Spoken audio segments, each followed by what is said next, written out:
In 2014, the most popular game on Earth was a bird that couldn't fly straight. It was free. It was infuriating. You tapped the screen to keep one pixel bird flapping between two green pipes, and you died instantly, over and over and over.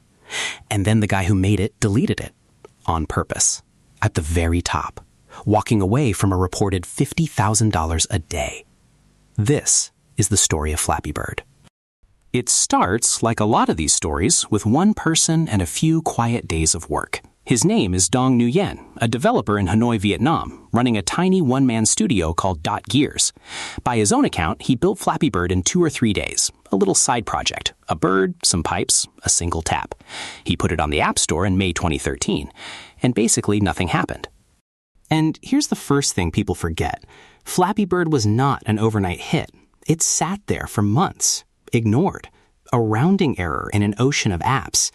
The game that was about to take over the planet spent the back half of 2013 being downloaded by almost no one. So what was it exactly? Mechanically, it's almost nothing. One button. Tap to flap, don't tap and you drop. Steer a dumpy little bird through gaps in green pipes that look suspiciously like the ones from a certain plumber's game. Miss by a pixel, and you're dead. Start again. No power-ups, no second chances, no mercy. It was less a game than a tiny machine for making you angry. And that, it turns out, was the secret. Because right at the start of 2014, something tipped. People started posting their pathetic high scores, then screenshots, then rage. Friends dared friends. The whole thing was perfectly accidentally engineered for the share. Short, brutal, and just barely winnable enough to keep you swearing you'd get one more point. By late January, Flappy Bird was the #1 free app in over 100 countries. Now, the money. Flappy Bird was free, but it carried a little banner ad along the bottom. And with tens of millions of people opening it dozens of times a day, those little banners added up. In February 2014, Nguyen told The Verge the game was pulling in around $50,000 a day in ad revenue.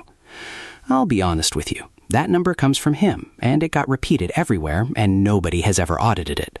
But even a fraction of it is a staggering amount of money for a bird. And this is where a viral hit usually turns into a victory lap. It didn't. Because the better question, the one the internet started asking out loud, was, is this real? The rise was so sudden, so vertical, that people accused Nguyen of faking it.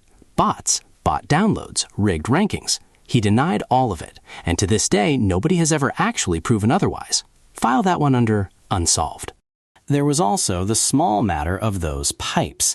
They looked an awful lot like Super Mario pipes, right down to the color and the little lip on top, and the internet decided, loudly, that Nintendo was about to come down on him like a ton of bricks. For the record, Nintendo publicly said it wasn't pursuing him, and Nguyen would later insist that lawyers were never the reason he did what he did next. Which brings us to the part nobody saw coming.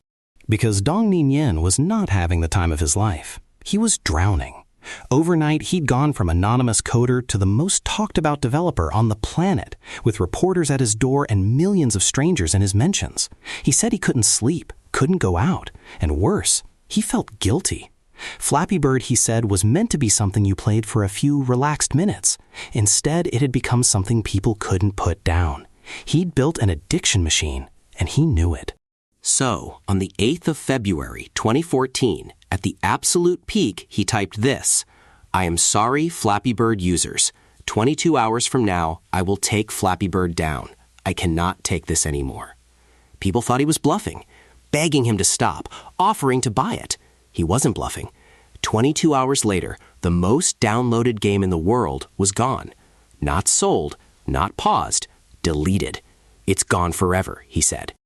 And the internet completely lost its mind. Phones with Flappy Bird still installed went up on eBay for hundreds, then thousands of dollars, because you could no longer download it anywhere. And into the hole it left poured the clones. Dozens of them. Hundreds. A gold rush of flapping tapping knockoffs so relentless that Apple and Google reportedly started rejecting any new app with the word Flappy in the title. The bird was dead. Long live the bird. So what do you do with a story like that? Dong Nguyen kept making games, quieter ones, smaller ones, and never had another monster hit, which is almost certainly exactly how he wanted it. He looked at the biggest game on Earth, did the maths on what it was costing him, and pressed quit while the entire world was screaming at him to continue.